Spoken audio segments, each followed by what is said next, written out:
Ashiba umwaka ndoza kakutandika 2024 twakulabako ng'olina project gyemulikansi ya talent search.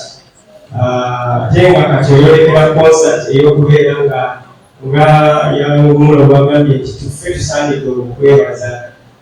Ku lunaku olwo tusuubire nti ogenda kwanviiringayo abaana nga bogenda mu break abo b'ofunye mu kukola talent search gy'obadde mwebabika.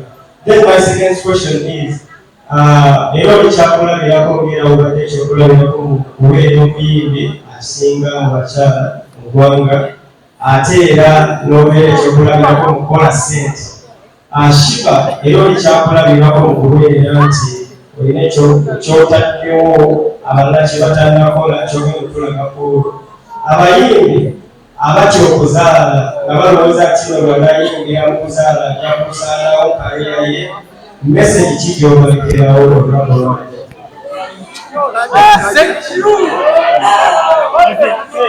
Naye abayimbi abazadde obamanyi bulungi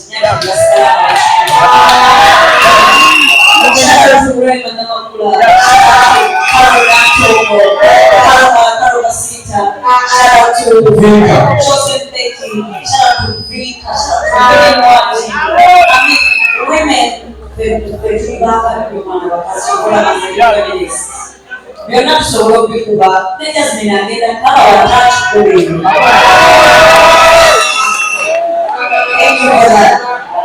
All right, keep it short. After saying good sugar. Talent search katiddemu Kama Music Search yaliwo emyezi egiwerako emabega. Nze nga buli omu amanyi kaabe mu ttiimu yange njagala okutwala obudde nakola ebintu byange tuleke tumalagakanibwa wabweru. Saagala kuleeta muntu kubanga nze Shiba Kalungi nga tetulina eggulu zaffe gaffe. So gye bali mu studio, they're shooting videos. Nalonda babiri omuwolenzi okuwala ne bali mu studio bali mu shootinga bali mu kweterekana nga basobole okujjanga. And this they can never be ready nga this nga bali somehow ready nga bayita twalwe kyekikola kyebinyumirwa. So you never know because advice is not very ready to presenting something. Thank you. Thank you so much, Shiba. Ekibuuzo kigenda gy'oli. Abayimbi bangi abalina life ng'eyo n'ejjana music batandise career zaabwe ku myaka emito. Naye with all the frustrations eziri mu music, mostly ndala kusaidia abakyala ensi yeewuunya. Ki ekyenjawulo ekikumye kubanga okyali fresh n'okubanga togeza frustrations kubanga ni good drugs bafulabika abayimbi abakyala ne balaga nti they were so frustrated ne baleka up the careers with all the drugs. Twagala okumanya celebrating 15 years, what has kept you going kubanga you have done drugs and keeping yourself at the door?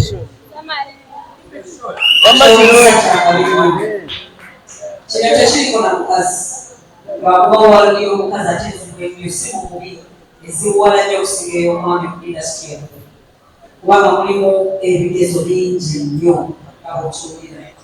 So buli omu ayagala kufunako ekyatalina kufuna yapesasomukisaala is very hard.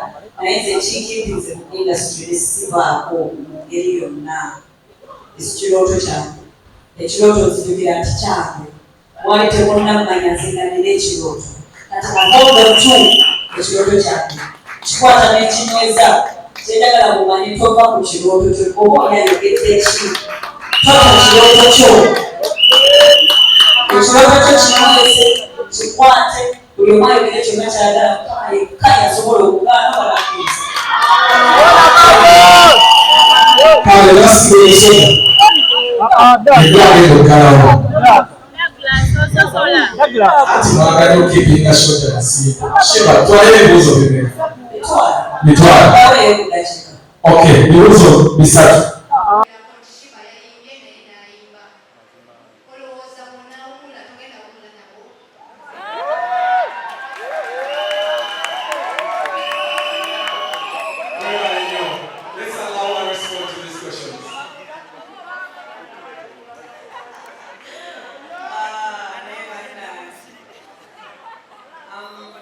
Okumula kwange honestly speaking because of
kilomuliro nesimu egwana n'amanda gaggwamu nga wetabuka recharginga so eyange ekimanyi ekyali ku 95% naye njagala nzijuzeewaawo ka 5 akavuddeko njagala switchingeko off a little bit male ngiseeko ka full battery ne kukyanda kuwerako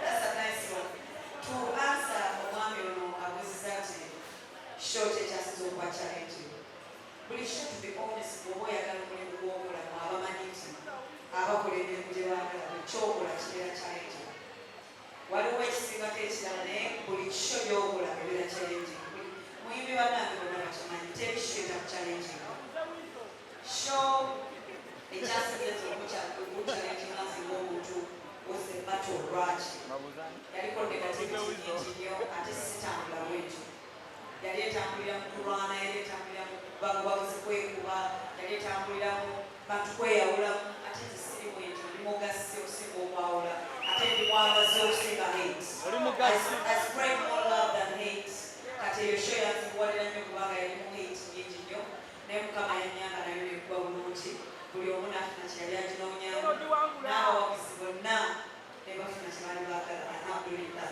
ate abali obumanyi waabwa etunyumirwa netweyongerayo kati eno ate kyenjagalako is the opposite of that show.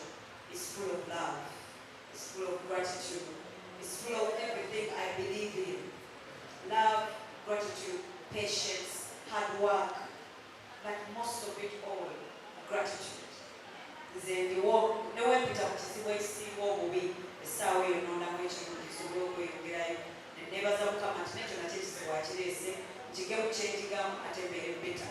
So this show is for love. Abayimbi mwenna abalabira ku Shiba omukyalo ono bayogerako nammwe muli welcome. This time ojje mundagala gye mweneeya ddala. Let's share love ku Shiba Karungi. Buli muyimbi anjagala, buli bafans abagamba nti olwo Shiba Karungi mwagala okuva ku ntobo y'omutima gwange. This is the last time you're going to see me for quite some time. I'll miss you. Saagala nange kirowooza kubanga ekyokuba nti break egyetaaga tekitaking away the fact that fuel wange yenna yina kujja ku stage. Love yange esinga njija ku stage. But this break, God gave me this break knowing exactly what He's doing. So I'm going to take it, and when I come back, I'll come back better than ever. Thank you so much. Thank you so much, Shiba. I will need just one extra clarification on the break. Yeah. Kitegeeza togenda kubeerawo music mupya from Shiba oba just breaking from stage performance? Sinza kola ekyo music opya genda kubafunawo. Obeta si kye twagala okumanya. So music ajja kubaawo. Because I've been in studio the whole year. I'm always recording and doing videos. So music yagenda kuba ajja. Ate ne break yange tekukitya tegenda kuba mpamvu nnyo. Okay? I'm just taking a little break and I come back and serve you more than I've ever done. Thank you so much. Thank you so much, Shiba. Break ya miezi 6, 7, mwaka. Break nyimpi nnyo. Break chi? Nyimpi. Yes. Kale, tickets zili already on sale. Airtel Money, dialing a *185*9#. Kozesa merchant code NYA3733000. Ebibuuzo ebisembeyo ddala bisatu. Esinga obukulu bw'ovudde onazeewa. Esinga obukulu obwami obubadde ovudde onazeewa. Ekyo ekisinga obukulu nze ndi wano representing omwana eyava mu famire etalina atasoma atalinako bazadde teno mugagga kanyambeko n'okola hasoyo okuva gy'ovudde nga tewali akuyambeeko ate notakugenda. Eno sho yakwebaza Katonda lwa Aso. Eno sho tugenda kwebaza Katonda lwa Aso. Nakyali wange wano muganda wange manyi mudongo. Mulaba abantu tugamba my brother, my sister, si bituufu. Biba just lines zetuwandiika zitwanguyira. Naye muganda wange. Muganda wange yaddala Siriko mukubira simu ne mugamba nina press conference. Waliwo abooluganda be twafuna mu industry. Ebya Jasmine. Sikyamuyita ogenda okwekanga mu mulembe. Nina baganda bange ku ndongo eno naku ngenda beebaza kuwo. Neyanziza nnyo okubeerawo n'ebyogererawo. Ono omusajja akubira buli kanaku omusise buli bulungi. Ekyo kikulu nnyo. So the show yakwebaza abantu bange nga Kaluko, nga Shiba Horace,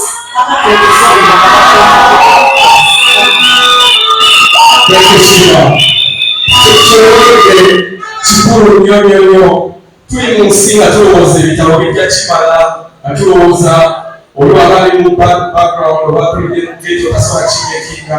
She is a living testimony and I think that's the least we can appreciate her for.